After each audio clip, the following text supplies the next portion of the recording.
As the man was passing the elephants, he suddenly stopped, confused by the fact that these huge creatures were being held by only a small rope on their front leg. There were no chains or no cages. It was obvious the elephant could escape from their bonds if they wanted to. However, they didn't.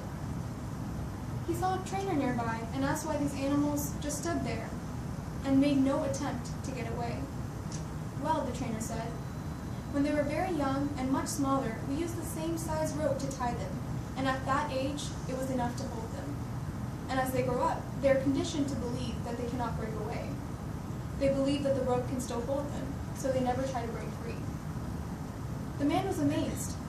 These animals could at any time break free from their bonds, but because they believed they couldn't, they were stuck right where they are. Like these elephants, how many of us go through life hanging on to a belief that we cannot do something simply because we failed once at it before? So this year, I want to break the bonds that I've created for myself over time by following 4 simple principles. The first being gratitude. Gratitude unlocks the fullness of life. It turns what we have into enough and more. It turns denial into acceptance, chaos to order, confusion to clarity. It can turn a meal into a feast, a house into a home, and a stranger into a friend. What many of us do is tend to run after what we don't have, what we feel like everyone else has. So we continue to find problems. We get irritated at the smallest things. But what many of us don't realize is what we do have. Like Edie said, this realization brings confusion to clarity. Every day, we don't like waking up, we don't like coming to school, we don't like writing tests and essays, we don't like going home and applying for scholarships and finishing our homework. And the list never ends. So what do we do to deal with the stress? We hate. We hate school, we hate our teachers, we hate the class, we hate life. But the moment you realize how lucky you are to have a school with this many resources and opportunities, the moment you realize how lucky you are to have a school at all, I think we reach a sense of clarity so that we don't hate on our good fortune.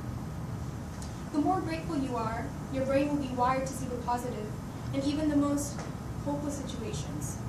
And this builds resiliency. Now, resiliency is the ability to overcome challenges of all kinds: trauma, tragedy, personal crisis, and even everyday problems, and bounce back stronger, wiser, and more powerful. This isn't a skill that is built overnight. But why is it important?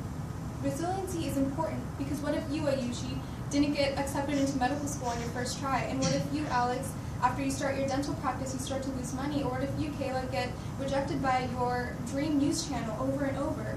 What would you do? Will you be the one that says, oh well, that wasn't cut out for me? Or will you be the resilient person who's willing to get back up one more time, however difficult it may be, and try again? Maybe once, maybe twice. And those will be the people who succeed. The third principle is observance, specifically self-observance. It seems simple, but in fact we are very bad at paying attention to our own thoughts, feelings, and actions. We behave like we're not in control.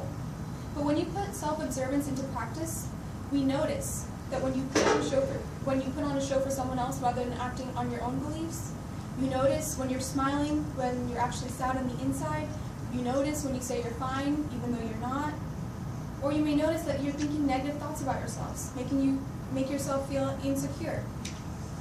When you're aware of what you're doing, you realize that you have choices, and choices are what make us powerful. Something else that makes us powerful is hard work. No matter which profession you choose, which career you aim at, you have to work hard to perform the best and make it to the top. Unless you are happy to drift along with what life has given you, and I'm sure that's not the case, you have to take charge and create a life of your own desires. There's a very popular quote: some people dream of success while others wake up and work hard at it. If you want to achieve something, ask yourself every day, what did I do to achieve my goals today? Because if you don't, before you know it, there will be a time in your life where you regret that all you did was dream. This year, I will take charge of my life and my goals by following these 4 principles to grow, and I challenge you to do the same.